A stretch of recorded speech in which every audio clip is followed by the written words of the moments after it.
Dosen nyentrik.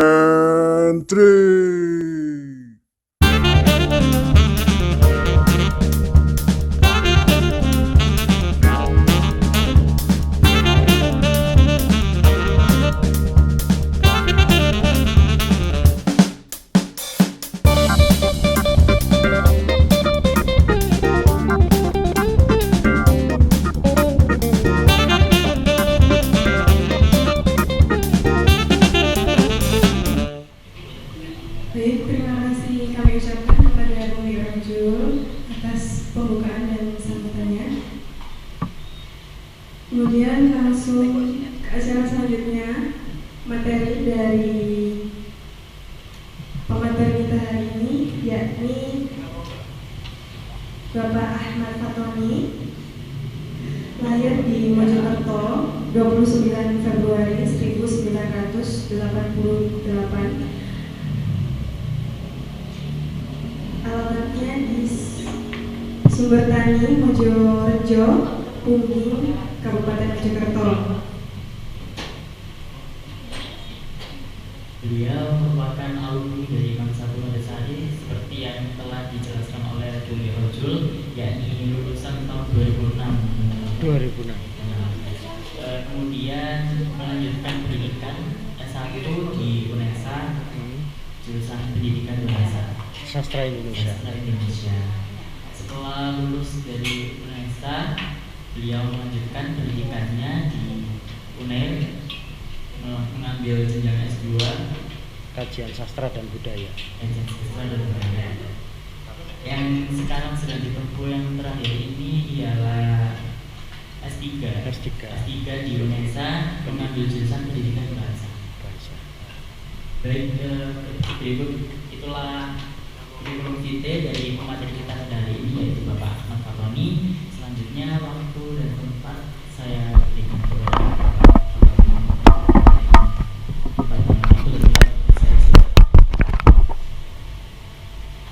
Oke, terima kasih Mas. Waktu dan tempat ya, berarti bukan saya. Nah, itu sebagai pembelajaran aja. Kadang kan kita salah kaprah gitu ya, tapi dibiasakan masalah itu. Ya. Jadi jangan waktu dan tempatnya yang dipersilakan, tapi orangnya. Ya. Nah, itu. Terlepas dari itu tadi perkenalan singkatnya. Perkenalan singkatnya tadi seperti itu. Yang jelas, kenapa saya ada di sini karena saya suka menulis dan saya alumni di sini. Gitu ya. Selain saya masih banyak alumni Man 1, kalau dulu Man Modosari ya, dan saya Man Modosari banyak yang hebat-hebat. Jadi tempat inilah yang membuat saya menjadi seperti ini.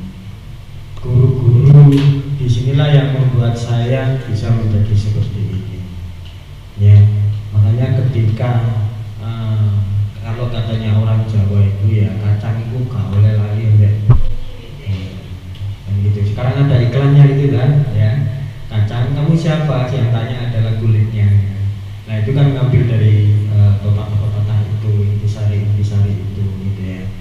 Nah, tadi saya sudah mengirimkan materi, semoga saja materi itu sudah dibagikan, di mana materi itu hanya catatan ringan saja, tetapi saya beri beberapa contoh. Ya, saya beri beberapa contoh karena saya bukan seorang jurnalis. Ya, dulu cita-citanya itu ingin menjadi jurnalis, cita-citanya ingin menjadi wartawan. Ya, tapi ketika saya meminta restu ke orang tua, tidak boleh menjadi wartawan.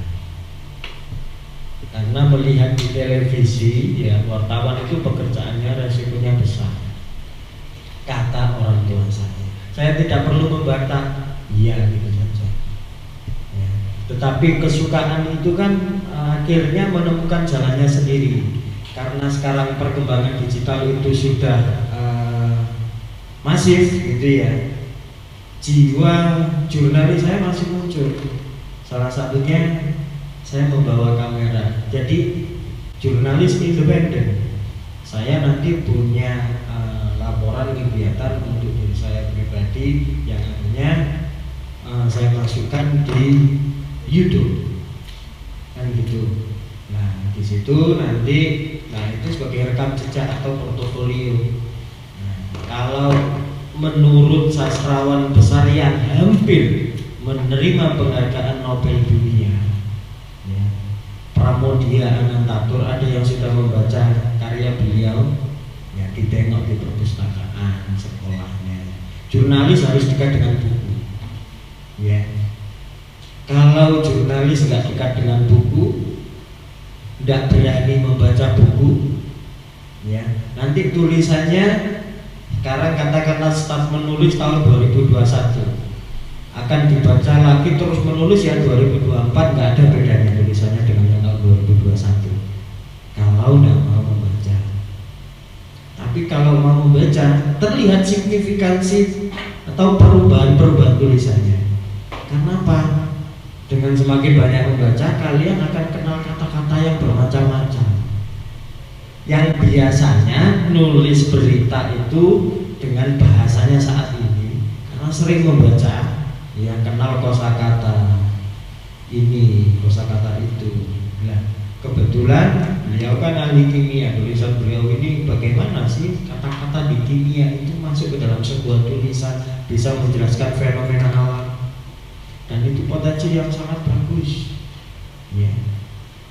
Malah bukan orang bahasa tapi menulis itu kekuatan tulisannya itu dahsyat.